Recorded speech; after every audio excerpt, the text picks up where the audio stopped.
Number 13. Let's do the math. Mary is putting a foundation for a foundation for a rectangular shed. The building is 6 by 8. How can Mary be sure that she has a right angle at the corners? Explain, show your work, include a picture. So let's draw a picture of this. Here's her foundation for the shed.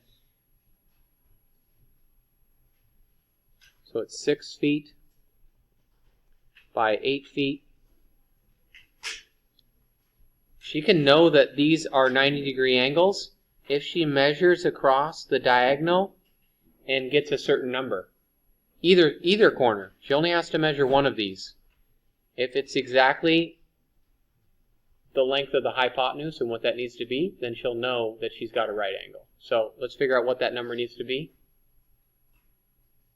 So that would be 6 squared plus 8 squared.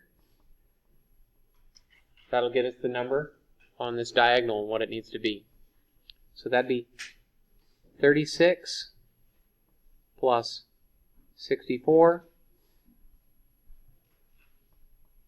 equals c squared. So that's 100 equals c squared. And we need to take the square root.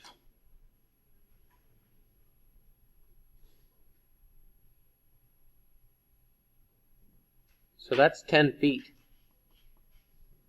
The hypotenuse is 10 feet. So if she measured from either corner across, if it doesn't give her 10 feet, then it's not square.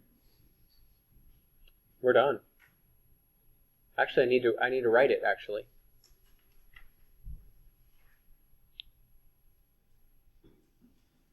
From corner to corner,